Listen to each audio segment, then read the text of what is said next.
अलीज़े के वालिद जो कि ताबिश के साथ अपनी बेटी को जाने से रोकते हैं, ताबिश से सवाल पूछने लगे, उसकी इंसल्ट करते हैं। तो अलीज़े से अपने शोहर की ये बेइज्जती देखी ना गई। उसी वक्त उसका हाथ पकड़ती है और चली जाती है। यूं तैमूर पाशा को इसकी वजह से बहुत गुस्सा आता है। अंजुमन बेगम तो आते ही गुस्सा दिखाने लग जाती है। अलीज़े को ऐसे कैसे जाने दिया? अंजुमन बेग, इससे पहले मैं अपनी बर्दाश्त खो बैठूं, मुझे अकेला छोड़ दो और चली जाओ यहाँ से। जबकि दूसरी जानब सज्जल ऑफिस ऑफ होने के बाद घर जा ही रहे थे तो इत्तफाकन सलार और वो एक ही लिफ्ट में सवार होते हैं। तो अचानक से लाइट चली गई। सज्जल परेशान हो जाती है, मगर देखते ही देखते सज्जल की तबीयत खराब होने लगी और वो उसी वक्त बेहोश हो जाती है। तो सलार ना चाहते हुए भी उसे संभालता है। तो सलार का दोस्त अलग से ही उसका इंतजार कर रहा है। अब लिफ्ट चलने के बाद अचानक से सलार का दोस्त आगे आ गया। अब इसी हालत में सज्जल को ये सलार ही ड्रॉप करने के लिए आ रहा है। फिर यूं ही कुछ देर के बाद सज्जल की आंख खुल गई। वो अपने आप को कार में पाती है।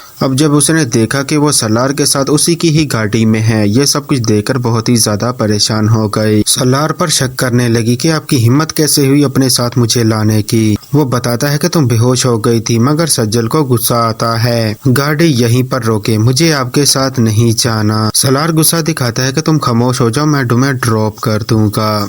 यूं सलार मजबूर हो गया गाड़ी रोकने पर और सज्जल गाड़ी से बाहर निकल जाती है। जबकि दूसरी जानब अलीज़े अपना एहसास दिलाती है ताबिश को और साथ ही अपनी वो केयरिंग भी जतला दी कि मुझे बिल्कुल अच्छा नहीं लगता कि डैड या कोई और तुम्हारी इंसल्ट करे। और उधर रमशा की वालदा, जिन्हें ये शक होता है कि शायद अंजुमन बेगम या फिर सलार के मना करने पर उसका रिश्ता सलार से पक्का ना हो सका, मगर रमशा इस बात को जुटला देती है और झूठ बोल देती है कि नहीं, ऐसा नहीं, हकीकत में तो दोनों ही अभी राजी नहीं हुए। उधर अलीज़े की तबीयत अचानक से खराब हो जाती है तो उसकी सांस उसकी खिदमत करती है, ख्याल रखती है। मोहल्ले वाले आए तो ताना देने लगे कि कैसी बहू ब्याह कर ले आई हो, तुम्हारी खिदमत की बजाय तुम उसकी खिदमत कर रही हो। तो अलीज़े खामोश नहीं रहती, फट से सुना देती है कि वो उनके मामलात में मुदाखलत ना ही करे तो ही बेहतर है। ताबिश की वालदा अलीज़े को खामोश करवा देती है कि ये ना हो कि मोहल्लेदारों से और ताने सुनने को मिल जाएं।